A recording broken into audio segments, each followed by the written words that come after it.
Hi again, dear students. Now we will start second lesson of chapter 5, section 1. Second rule is antiderivative of constant function is linear.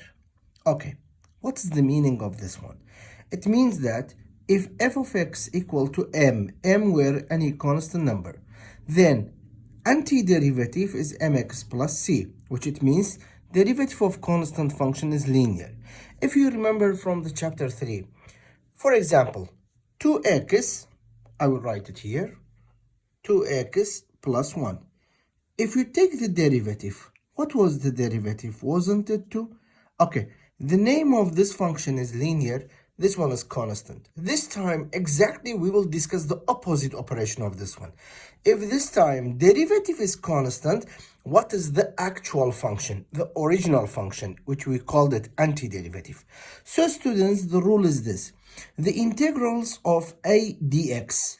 Sometimes students, they have this question to ask me, teacher, how do you know this is constant? Okay, always, if you look to the derivative, if it was different with the variable of differentiable function, then it is constant. And the easiest way, there is a method that we can use it for the constant and linear, 100% it is true, is this. Multiply the constant to the variable behind the d, so directly it gives you the answer, which it is ax plus c, where a is any real number. It has two ways. First way, scientific way. Second way, local way, let us say that. The way that we can find the answer quickly. For example, what's antiderivative of 1? Of course, x plus c. Second way, 1 times x is x plus c. Both ways, which one is easy for you? You can use it. 5 times x, 5x plus c. Negative 4 times x, negative 4x plus c. 1 over 3x plus c. V times z plus c. U times v plus c. Square root 6 times t plus c. For the who are looking to this video, sometimes I hear from my students, they read this one as radical 6. Please, this is a big mistake. Radical is the general name of the roots, radical function. But when you say radical 6, it means that maybe it is square root, cubic root, fourth root. That's why, students, please fix this mistake in your mind. This one is not radical 6. It is square root of 6. Okay. Theta times r, theta r plus c. And now, this is homework. If you want, you can try this one by yourself. This was the second rule. What was the rule? If the derivative is constant, antiderivative is linear. Okay, now we came to the second rule, and the most important rule. Antiderivative of algebraic function, power rule, is always a function 1 degree more than the old one. Okay, let us look what is the meaning of this one. If the derivative f small is x to the power n, then antiderivative is x to the power, the old power is n, the new power is n plus 1. After you change the power from old to new, don't forget to divide by new power plus c. Or you can know this one. The integral of x to the power n dx. Look, an easy way. If you forgot, x to the power n times x, add the powers, x to the power n plus 1. What is this one? New power divided by new power plus c. Why n can't be negative 1? Because of two reasons. First, the denominator, it will be 0. Second, if the power is negative 1, so this one is not algebraic. This is equal to ln absolute value x. Let me clean this one. Plus c. But our subject is not. Our subject is algebraic. Ln is something else. Later we will study. And now, students, I want to find antiderivative of x. Look, two ways. Either scientific way or quick way. 1, 1. X times x, add the powers, x squared. The old power is 2, divided by 2, plus c. That's all. This time, x squared times x. it becomes what? Look, square with 1, 3. So x cubed divided by 3 plus c. Now, theta cubed times theta, 3 plus 1, 4. So theta to the power 4 divided by 4 plus c. X to the power 4 times x to the power 1, x to the power 5 over 5 plus c. Or the antiderivative of x to the power 4 is x to the power 5 over 5. Both ways. Both they give you the exact result. X to the power negative 5 plus 1, x to the power negative 4 divided by negative 4 plus c. Of course, you must simplify this one in more steps, but for the now, it's enough for me. Just learn how to behave with such an antiderivative. Integrals of u to the power negative 8 du. Negative 8 plus 1, negative 7. So u to the power negative 7 divided by negative 7 plus c. Okay, now, more questions related with this subject. Students, look to this one. I can solve this one by two ways. First way is this. What was 1 over x squared antiderivative? What was 1 over x squared derivative of? It was derivative of negative 1 over x plus c. Second way is this. Integrals, move this one up, the power, it will be negative 2 dx. And negative 2 plus 1, x to the power negative 1, divided by new power, negative 1.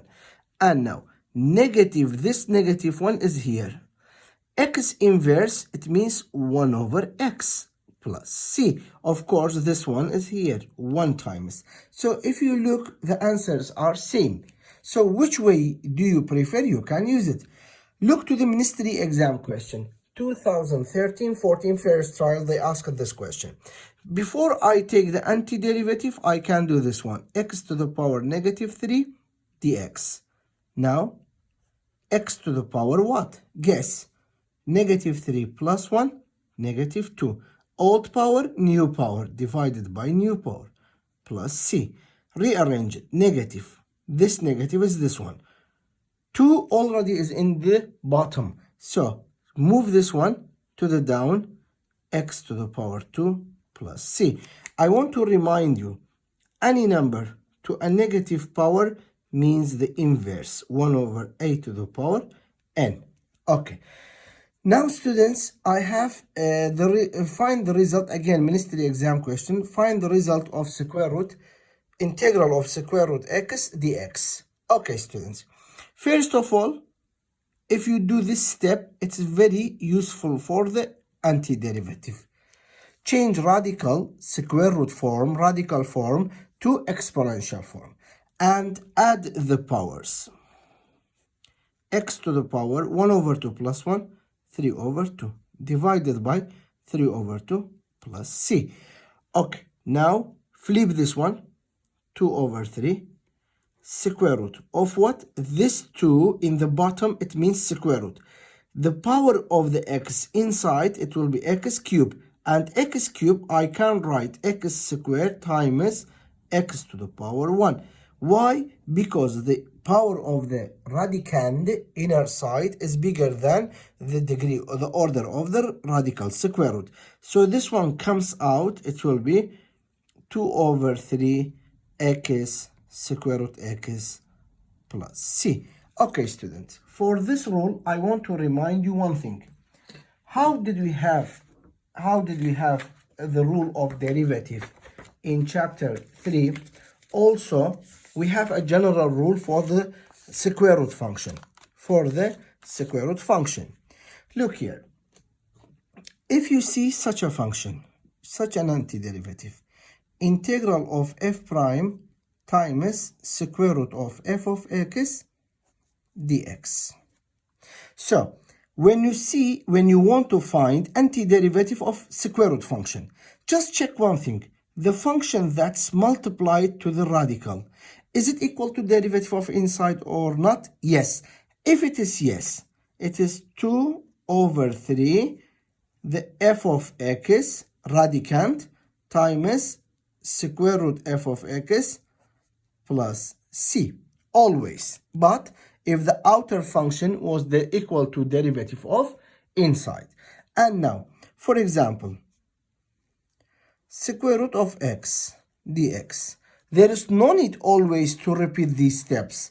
No, since 1 is the derivative of the x, so directly 2 over 3 x square root of x plus c. Okay, one more example. 2x times square root x squared minus 1 dx. Since this 2x is derivative of inside, so it is 2 over 3. Which one? This or this one? F of x. This is f of x. So x squared minus 1 times square root x squared minus 1 plus c. Okay, one more example. Integral of cosine x times square root 1 minus yes, derivative of, it will be minus, okay, x dx. Okay, now what is derivative of negative sine x? Negative cosine. Do you see negative here? No. So negative. So if I put a negative here, as if I wrote a negative here, when I completed the derivative of inside, so look what do I write? 2 over 3, 1 minus sine x times square root 1 minus sine x plus c. I hope this will be useful for you for the next lessons. Okay, now let us come back to our lesson.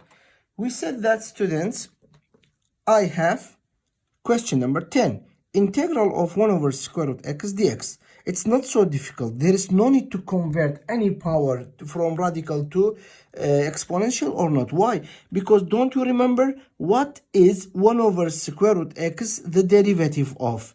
It was the derivative of 2 square root x plus c. That's all, my dear students. Now, let us look to this example. This example is somehow important because there is so many things you have to note. Now, look here. First step, we will convert the radical to exponential.